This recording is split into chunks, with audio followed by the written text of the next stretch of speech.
Norman Stanley Fletcher, I do hereby charge you with the crimes that you have pleaded guilty to. Maximum sentence of 5 years for these offences, although it does seem in jest that you do see these crimes as an occupational hazard, and that you will also find prison to be this way.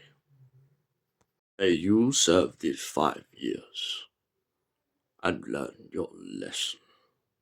Hello, ladies and gentlemen, boys and girls, people of all ages, sexualities and identities, and more.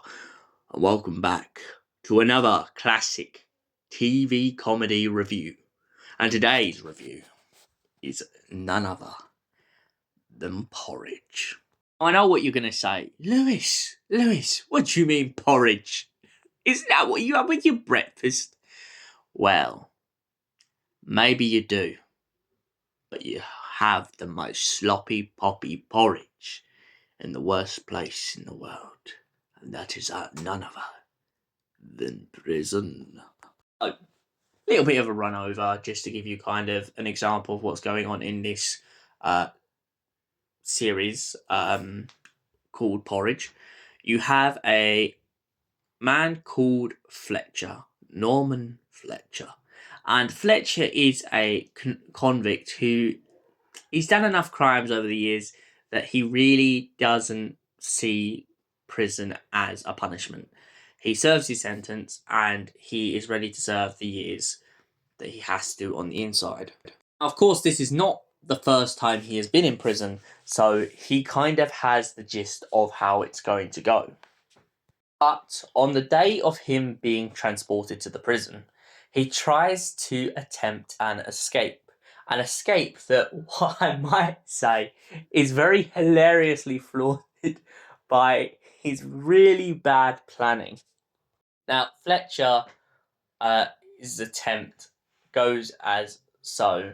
When they pull up to the side of a convenience place, he decides to disperse himself into the tank of the engine, slowing down the car. Now, this works. So his whole plan wasn't a failure, but what he does next is an absolute donkey's arse. So what happens is he manages to make one of the prison wardens run off and try and look for help to fix the car. Meanwhile, him and a very gullible prison officer end up taking refuge in a house close by, as they don't want to stay in the van because it's going to be cold at night. When they arrive at the house and they come to some mutual agreement, they end up finding themselves in a predicament where Fletcher, in the middle of the night, after no longer being in handcuffs, attempts to run off into the moors in hopes of getting away. Sadly for Fletcher, the moor goes in circles. So when he thinks he's been running for hours in the night, he's not wrong. But he's been running around the same place over and over again. When he attempts to get back to the house, in thinking that he is at a completely separate house, he finds himself puzzled to realise that he's landed in the same house as the officer, and now he will definitely have to go to prison. Upon Fletcher's time in prison, he finds himself in many situations. And upon his arrival at prison, he ends up becoming really good buddies with a cellmate of his called Gopper. Now, Gopper is a 23-year-old, naive, very easygoing young lad who has gotten on the wrong side of the law. And as Fletcher has been through the prison system long enough, he is intending on trying to help Gopper get through it as best as he can. Over the course of their stay in the prison, Gopper and Fletcher find themselves in many different situations. Sometimes trying to deal with the head of the prison, sometimes having to deal with prison rackets. And most importantly, one time they done over another prisoner who was getting out, when he thought that he could find a secret stash to a loot load of cash, which he instead ended up digging up part of Leeds' football ground. One time they started taking some pineapple chunks, another time they brewed their own alcohol in the bedpost of their cell. This only proving over the course of this series Porridge how many different ways people can get things into prison. The core and never-ending message throughout Porridge is about not just serving your sentence, but also helping your fellow man in your predicament, and basically seeing both sides of the coin, and not really trusting anyone either. Trusting and untrusting people in there, knowing that you're in a situation where everyone is in their own shoes. A recent irony that I've learned from watching this series is that Fletcher's judge, who put him in there in the first place, has just recently, in the bit I've got to on this series, has just recently been put in jail with Fletcher on the basis of fraud.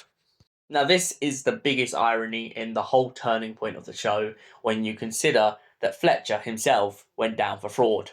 So to have the judge who put him away in there for fraud makes both of them just as bad as one another. This series obviously covers a lot of topics. A lot of men without their wives and girlfriends and partners, and how it affects them over a period of time. Even so bad that Fletcher comes up with an excuse to meet up with his own missus by getting out of prison for a day by saying that she has split up with him and found another man whilst they're still married. Fletcher also happens to be the go-to when it comes to letters to people's missuses, especially if they want to keep them keen.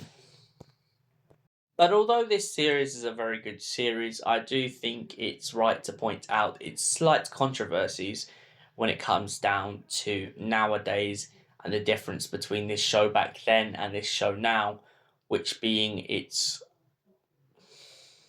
addressing of race. There's a lot of instances where Fletcher will refer to certain characters as a certain word in this series, and it's not treated very well. But then at the same time, in fairness to this series, I would like anyone who ever gives this series a watch just to take into consideration when it was written and how it was written. There are a couple instances where Fletcher refers to slavery. This on the basis, in the context of the story, that he is reading a book in his... Yeah, Fletcher is reading a book in his cell on slavery. I don't know what book he's supposed to be reading. I'll have to watch back and figure that out. But there are a couple instances when he is reading this book and he's trying to explain this to a lot of the other prisoners. Talking of books, though, whilst I'm at it, there was a very funny moment in one episode where one of the guards, when Fletcher gets library duty, walks in and asks him what books he's going to give the governor of the prison. And jokingly, Fletcher points out that he's going to give a certain number of books, and when the prison officer begins to read them, he begins to point out that he doesn't think they're very appropriate. The Great Escape, Gone with the Wind, and I may be wrong, but I think one of the books may have also been Shawshank Redemption. These all being an irony because they're all books about escaping prison. Although I've mentioned the bad side of things, one thing I will say that they very well handled in this story is the gay element for one of the gay prisoners, and his relationship to all the other prisoners as being still treated as an equal. Fletcher also makes a lot of good speeches in this series about knowing the effect of drugs and knowing the effect of rash decisions, and also knowing about the consequences of one's actions. This often makes Fletcher like the voice of reason in a lot of episodes. But don't get me wrong, Fletcher has had his moments of rage, and I think that's the best part that makes him so human in these episodes of pure comedy and drama. One of the greatest gags I found in this series is at the very first episode where Fletcher jokes about Emil Hempstead, a place I can relate to on the basis that I've worked there once. And he jokes about how the warden would chuck him off at Emil Hempstead, but then maybe he wouldn't because he can't spell Emil Hempstead. He'd wait till he got to rugby. So, Porridge. What do I give it a score out of 10? Well, it's a very good story. It's very strong. It has the voice of reason. And most importantly, it has a lot of wit that you can relate to. But due to an issue I mentioned earlier about how this series would be reflected in nowadays media, I've got to say I have to give it a 7 out of 10. On no means does this mean that it's not a brilliant series, but this just means that I feel like there are certain themes that if this story had been told nowadays, that they could be improved upon, especially the way that Fletcher does treat a few of his inmates. But other than that, I think as a strong basis story about teaching people the morals of prison and actions and how people are treated, I think it very clearly gets across the message of don't get caught in this trap and don't let it overtake your life. Thank you for watching, and I will see you in another classic TV review. Until then, stay beautiful, ladies and gentlemen, and more.